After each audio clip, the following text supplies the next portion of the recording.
Olá, pessoal! Na nossa aula do dia de hoje, a gente vai discutir aí a reeleição de Nicolás Maduro para mais um mandato presidencial na Venezuela. Então vamos lá, vamos tentar entender um pouquinho da questão venezuelana e a situação, né, política e econômica no país a partir de então. Primeiro, a gente precisa lembrar que a Venezuela, né, foi chacoalhada ao longo da década de 90 pela implementação do Consenso de Washington naquele país. Você se recorda que o Consenso de Washington era um conjunto de medidas neoliberais propostas lá pelo Banco Mundial, pelo FMI, pelo Banco Central Norte-Americano, para as economias altamente endividadas da América Latina. A proposta neoliberal era basicamente de redução do papel do Estado. A ideia era de que o Estado fosse um Estado mínimo, um Estado minimalista, cuidando apenas de funções típicas de Estado, como, por exemplo, a garantia de contrato, a garantia de propriedade, a emissão da moeda, eventualmente dirimir conflitos baseados na lei através do Poder Judiciário, e todo o resto poderia e deveria ser executado pela iniciativa privada. A crença é que a iniciativa privada era mais eficiente, mais eficaz, mais efetiva e que a economia naturalmente se encaminharia para um equilíbrio entre a oferta e a demanda. As leis do mercado funcionavam. Por um outro lado, a implementação do Consenso de Washington, ela leva a um amplo processo de desestatização, de privatização de empresas estatais, portanto, aquilo que nós chamamos de once for all, uma vez por todas, você vende o patrimônio público para a iniciativa privada. O exemplo no Brasil foi a venda, da Companhia Siderúrgica Nacional em Volta Redonda para a iniciativa privada. Você teve a concessão, que é quando a titularidade do bem público permanece na mão do Estado, mas a exploração econômica vai para a iniciativa privada.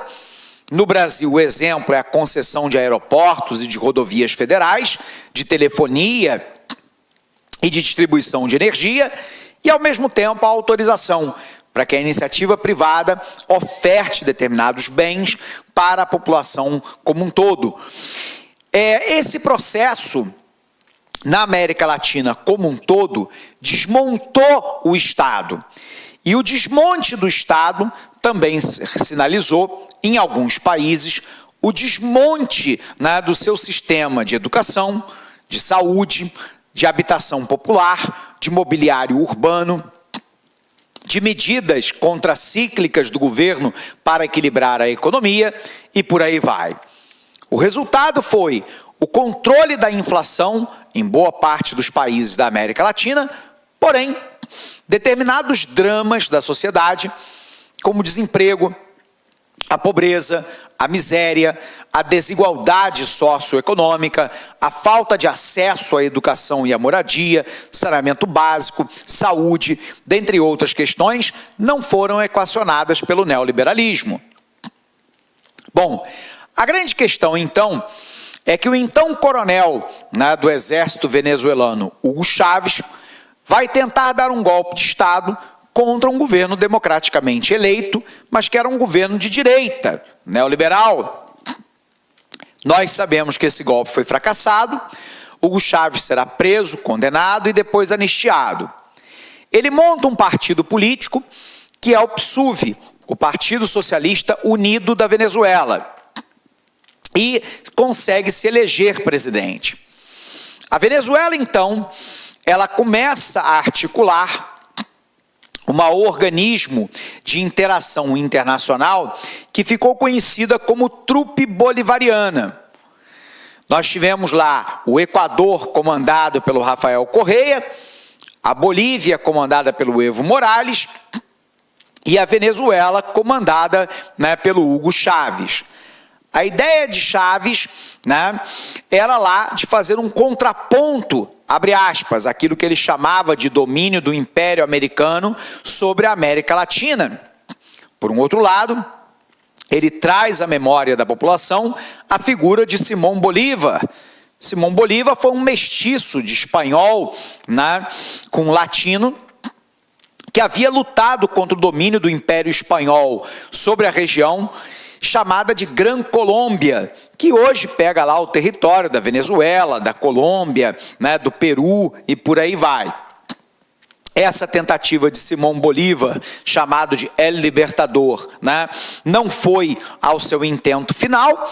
A Gran Colômbia não foi criada, houve uma fragmentação em vários países, dentre eles a Venezuela, mas nós sabemos, né, que Simão Bolívar virou um ícone da tentativa, né, de parte da América do Sul se tornar independente do colonizador espanhol. Ficou no imaginário ideológico da população como El Libertador.